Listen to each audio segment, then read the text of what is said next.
Thank you ji, thank you जनाब speaker. 20 मरतबा request करने के बाद और घंटा के इंतजार के बाद आप मुझे फ्लोर दे रहे हैं, ये नहीं बड़ी बोलना अफसोस क्या? की बात है। बैरिस्टर साहब नहीं बोलना क्या?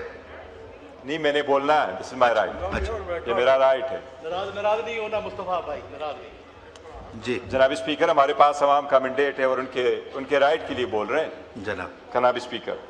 जी जनाब। बट इस चेयर को हम हमेशा चाह रहे हैं कि मजबूत हो, इंडिपेंडेंट हो, और हमारी आवाज़ सबसे इंपॉर्टेंट है। आपको इसलिए अचकज़ई साहब ने सही फरमाया कि शायद हमारी ज़बानों में लुकनत है, हमारी आवाज़ कमज़ोर है। फिर फैसला कलम करेंगे कि आपके साथ यहाँ बैठने का कोई फ़ायदा है भी कि नहीं। हमारी अपनी असम्बली जिस तरह आप लगाते थे, उसी असम्बली, उससे बढ़कर असम्बली हम लगाएंगे। जिनके पास 3 करोड़ आवाम का वोट है, इनके पास क्या थे? इनके पास तो 17 सीटें थी, 17 सीटों वाले आके बैठे। जनाब स्पीकर, लास्ट टाइम पे भी मैंने और हमने हमेशा से कोशिश की कि सिस्टम में चलते हुए तब्दीली लेके आए, लेकिन अनफॉर्चुनेटली शायद अचकज़ई साहब सही फरमा रहे हैं, लुकनत है जो ख़त्म नहीं हो रही। जनाब स्पीकर, लास्ट टाइम पे भी हमने ये बड़ा कैटेगोरिकली कहा कि इस वक्त इस मुल्क के अजीम लीडर अगर है तो इमरान अहमद खान नियाजी है। आज तक 34 हफ्तों से उससे मुलाकात पे पाबंदी है। 34 हफ्ते हम नहीं मिले जनाब स्पीकर। मैं आपसे रूलिंग मांगूंगा।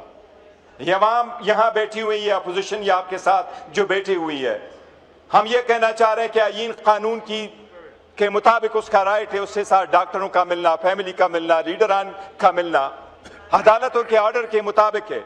हमने लास्ट टाइम भी आपको कहा, इस मरतबा ये अपोजिशन आपसे यूनानिमसली, ये अपोजिशन जो 3 करोड़ आवाम को रिप्रेजेंट करती है, 6 करोड़ वोटों में से 3 करोड़ वोट लेके हम यहां बैठे हैं, ये अपोजिशन आपसे यूनानिमसली मुतालबा करती है कि आप रूलिंग दे कि इमरान खान का साथ फौरन हमारी मुलाकात हो, फिर हम उससे इंस्ट्रक्शन ले ले इस बजट से रिलेटेड। ये हमारा मुतालबा है, यह हमारा यूनानिमस अवाम का मुतालबा है जनाब स्पीकर। और अवाम के मुतालबे पे आपने रूलिंग देना, आप रूल्स के मुताबिक पाबंद है, इस पे रूलिंग देना जनाब स्पीकर। आप साथ ही में यह कह दूं, अचकज़ई साहब ने जिक्र किया जनाब स्पीकर, वोट जमहूरियत की इकाई है। वोट के बुनियाद पे लोग मुंतखब होकर पार्लियामान में जाते हैं, अवामी नुमाइंदे कहलाते हैं। वो भाग दौड़ जब संभालते अपने अवाम के लिए तो वो लोग होते हैं जो नुमाइंदगान होते हैं। जनाब स्पीकर, गिलगित बल्तिस्तान के 24 सीटों में से हम 23 पे लड़ रहे थे, 15 पे हमने वाजे बरतरी हासिल की है। हमें 3 के फॉर्म 47 दिए गए। हम उस इलेक्शन को रिजेक्ट करते हैं और इस दांधली की मुजम्मत करते हैं। एक most critical part of Pakistan में दांधली ज़दा हुकूमत को बिठाना, दांधली ज़दा लोगों को वहां रखना, ये जमहूरियत के रूह के मनाफी है। खुदारा ये नुक्स हमेशा के लिए खत्म करो। इसलिए ये अपोजिशन पुरजोर मुतालबा करती है जनाब स्पीकर, आप उस पर हुकूमत से रूलिंग दे। लॉ मिनिस्टर साहब मौजूद है, वो इस पे गाइडेंस दे। हम यूनानिमसली मुतालबा करते हैं कि आइंदा पाकिस्तान में कोई भी इलेक्शन ना हो मगर वो इलेक्ट्रॉनिक वोटिंग मशीन के जरिए से हो, ताकि अवाम को अपने नुमाइंदे सही तौर पर हक अदा कर सके और इसमें धांधली ना हो। हम हुकूमत से मुतालबा करते हैं कि जिस तरीके से यहां भी इलेक्शन कमिश्नर की मुद्दत कब की खत्म हुई है, जनवरी 2025 में खत्म हुई है। 2 मेंबरान की हुकूमत खत्म हुई है, उसकी मुद्दत खत्म हुई है।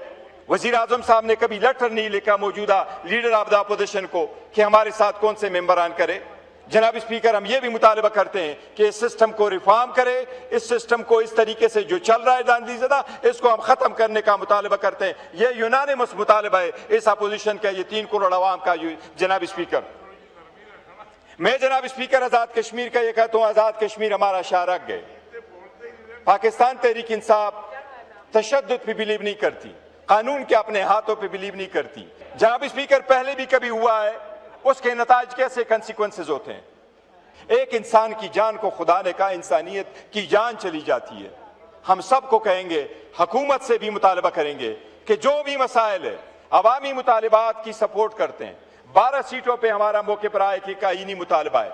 जनाब स्पीकर, आप हाम तफहीम से काम ले, जोर जबरदस्ती से काम ना ले। आखिरी एक पॉइंट की तरफ जनाब स्पीकर में तवज्जो कराऊंगा। इस मरतबा हुकूमत 5वां बजट पेश करने जा रही है जनाब स्पीकर। जुल्फ़िकार अली भट्टो की हुकूमत के बाद पहली मर्तबा पाकिस्तान में एक हुकूमत 5वां बजट पेश करने जा रही है, जो ये हुकूमत है।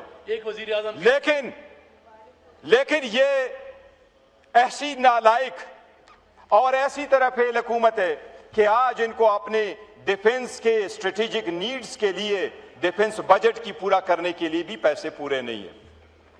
स्ट्रेटेजिक नीड्स जितने भी है, जनाब स्पीकर, हमारे अफवाज कुर्बानियां दे रही हर जगह पे, हम उनको सलाम पेश करते हैं। उनकी जो स्ट्रेटेजिक जरूरियात है हर सूरत पूरे होने चाहिए। 1.7 ट्रिलियन नहीं, उनके जरूरियात अगर 3 ट्रिलियन और 2 ट्रिलियन के हैं वो पूरे होने चाहिए। लेकिन ये जिम्मेदारी वफाकी हुकूमत की सूबों के कंधों पे आप नहीं डाल सकते। 4 साल के बाद आपकी तरक्की यहां तक आई, आप बिहार को रिफॉर्म नहीं कर सके, आप रुपए को डिवेल्यू कर सके, आपने रुपए को डिवेल्यू करते रहे, आप गैर जरूरी तौर पर लोन लेते रहे, आप टैक्स कलेक्शन नहीं कर सके, आप रेज नहीं कर सके अपने टैक्सेस को, आप रिफॉर्म नहीं लेके आ सके उस स्ट्रक्चर जैसे आपका रिटेल और आपका रियल एस्टेट कवर हो, आपका एग्रीकल्चर कवर हो। जनाब स्पीकर, इसी तरीके से आप अपने कलेक्शन ना कर सके, अब आप ट्रांसफर कर रहे हैं, वफाक अपना शोल्डर कर रही हैं सूबों से। जनाब स्पीकर, सूबों से शेयर लेना एक आईनी नुक्ता है। एनएफसी के मुताबिक 18वीं तरमीम के बाद उसमें आप कमी नहीं कर सकते, आप उसमें कमी नहीं कर सकते। ये बजट पे बोलिएगा ना। मैं ये कह रहा हूं कि हुकूमत के पास अभी भी वक्त है। ये गैर आईनी मुतालिबा होगा ऑन बिहाफ ऑफ द वफाकी हुकूमत कि वो सूबाई हुकूमतों को कहे कि मैं आपका शेयर फ्रीज करता हूं और फिर उसमें से हमें दे। हम इसको हुकूमत की नाकामी समझते बजट में हैं स्पीच कि 5 साल के बाद भी ये उस पे आ गए। जनाब स्पीकर, हम उसकी नाकामी समझते हैं। थैंक यू जी, शुक्रिया।